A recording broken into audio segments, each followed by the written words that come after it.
બીજા મહત્વના મુદ્દા પર માનશે।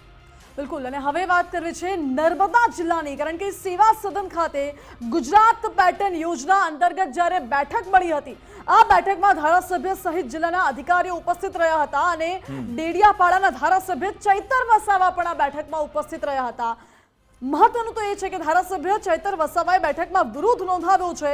તંત્રએ આપેલા કામો કાઢી નાખતા ચૈતર વસાવાએ વિરોધ દર્શાવ્યો છે અને કહ્યું છે કે આગામી દિવસોમાં લોક ઉપયોગી કામો જો નહીં થાય તો અમે ધરણા કરીશું। લોકોના વિકાસ માટે આવેલા પૈસા અમે સગે વગે નહીં થવા દઈએ તેવું ચૈતર વસાવાએ કહ્યું છે। એટલે સ્પષ્ટપણે અહીં જે વિકાસનો મુદ્દો છે એ સતત ઉઠતો આવે છે। જી, અને આમાં આખો મામલો એવો છે કે મનસુખ વસાવા લાલઘૂમ એટલા માટે થયા છે। મનસુખ વસાવાએ કહ્યું કે મને પૂછ્યા વગર આ જિલ્લા પેટર્નની બેઠક બોલાવી દીધી, ગુજરાત પેટર્નની બેઠક બોલાવી। એટલું જ નહીં, મનસુખ વસાવાનો ગંભીર આક્ષેપ એ પણ છે કે જિલ્લા કલેક્ટર ધારાસભ્ય ચેતર વસાવાના દબાણમાં ચાલી રહ્યા છે। આવી તો કેવી રીતે? એટલે તમે વિચારો કે સાંસદ, સત્તા પક્ષના સાંસદ એમ કહે છે કે કલેક્ટર આમ આદમી પાર્ટીના એટલે કે વિરોધ પક્ષના ધારાસભ્યના દબાણમાં ચાલી રહ્યા છે, મને પૂછ્યા વગર આ બેઠક બોલાવી લીધી।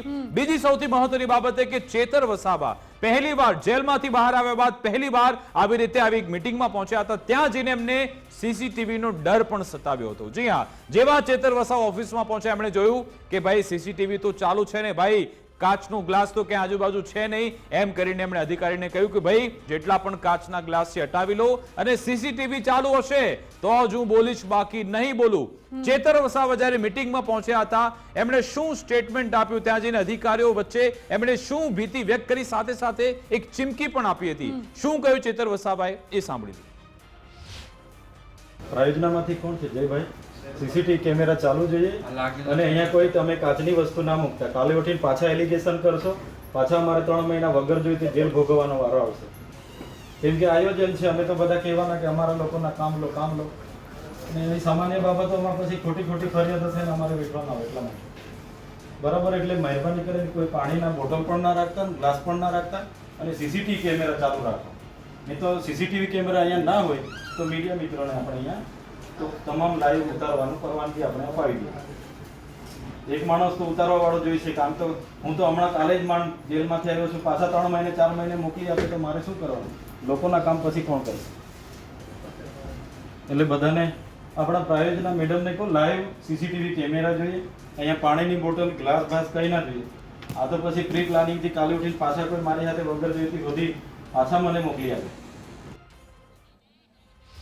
તો ચેતર વસાવાએ આ ભીતિ વ્યક્ત કરી હતી અને એની સામે મનસુખ વસાવા લાલઘૂમ એટલા માટે થયા કે ભાઈ તમે મને પૂછ્યા વગર ચેતર વસાવાને કેમ મીટિંગમાં બોલાવ્યો। એમણે જિલ્લા પ્રભારીની પણ વાત કરી, તેમણે કહ્યું કે જો ચેતર વસાવા ધમકી આપી શકે છે તો મનસુખ વસાવા ડબલ ધમકી આપી શકે છે અને એમણે ચીમકે પણ ઉચ્ચારી કે હું મુખ્યમંત્રી કાર્યાલય સુધી પણ પહોંચીશ, તમે આવું કેવી રીતે કરી શકો। અને બીજો ગંભીર આક્ષેપ એ પણ છે કે જિલ્લા કલેક્ટર દબાણમાં ચાલી રહ્યા છે।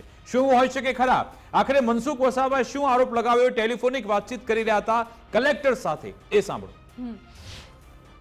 અને ના, હવે ટ્રાઇબલ સપ્લાયનો અધિકારી છે તમે મીટિંગ રાખો, તમારા કહેવાથી એને કામ કરવાનું કે એ તમારાથી કામ કરે।